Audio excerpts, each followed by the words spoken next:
രക്ഷിതാവിന്റെ ജീവിത ലക്ഷ്യം എന്താ? അവരെ മക്കൾ സന്തോഷമായിട്ട് ജീവിക്കുക എന്നുള്ളതാണ്. സാറ്, പേരൻസിന് 10 അതല്ലെങ്കിൽ +2 പഠിക്കുന്ന കുട്ടിക്ക് കൊടുക്കാൻ പറ്റുന്ന ഏറ്റവും ബെറ്റർ ഗിഫ്റ്റ് എന്താണ്? പൊതുവെ നമ്മുടെ കുട്ടികൾക്ക് നമ്മൾ വാഹനങ്ങൾ, ഫോണ്, അല്ലെങ്കിൽ അവർ ആഗ്രഹിക്കുന്ന മെറ്റീരിയൽസ്, അതാണല്ലോ ഗിഫ്റ്റായിട്ട് നമ്മൾ നൽകുന്നത്. എന്നോട് ഈ ചോദ്യം ചോദിച്ചു കഴിഞ്ഞാൽ ഞാൻ പറയുക, ഒരു 10ാം ക്ലാസ് +1 +2 പഠിക്കുന്ന കുട്ടിയുടെ രക്ഷിതാക്കൾക്ക് അവരുടെ മക്കൾക്ക് കൊടുക്കാൻ പറ്റുന്ന ഏറ്റവും നല്ല ഗിഫ്റ്റ് എന്ന് പറയുന്നത് അവർ parents should gift a career.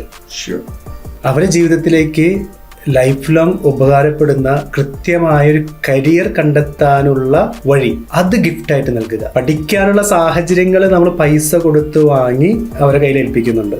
Book, പേന, paper, pencil, admission, school, college, ഇതെല്ലാം മെറ്റീരിയൽസ് ആണ്.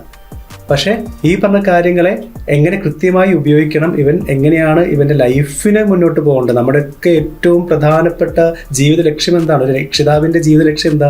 അവരുടെ മക്കൾ സന്തോഷമായിട്ട് ജീവിക്കുക എന്നുള്ളതാണ്. ആ സന്തോഷം കിട്ടാനല്ലേ നമ്മളെല്ലാവരും ഗിഫ്റ്റ് നൽകുന്നത്. ആ സന്തോഷത്തിൻ്റെ ഭാവി സന്തോഷം എന്ന് പറയുന്നത് ചെയ്യുന്ന ജോലിയും അതിൽ നിന്ന് വരുന്ന വരുമാനവും അതിൽ നിന്ന് വരുന്ന സാറ്റിസ്ഫാക്ഷനുമാണ് നമ്മുടെ മക്കളുടെ സന്തോഷം എന്ന് പറയുന്നത്. ആ സന്തോഷം ഗിഫ്റ്റ് ചെയ്യാൻ നമുക്ക് സാധിക്കണ്ടേ? സോ എന്നോട് ചോദിച്ചാൽ ഞാൻ പറയും, you have to gift a career.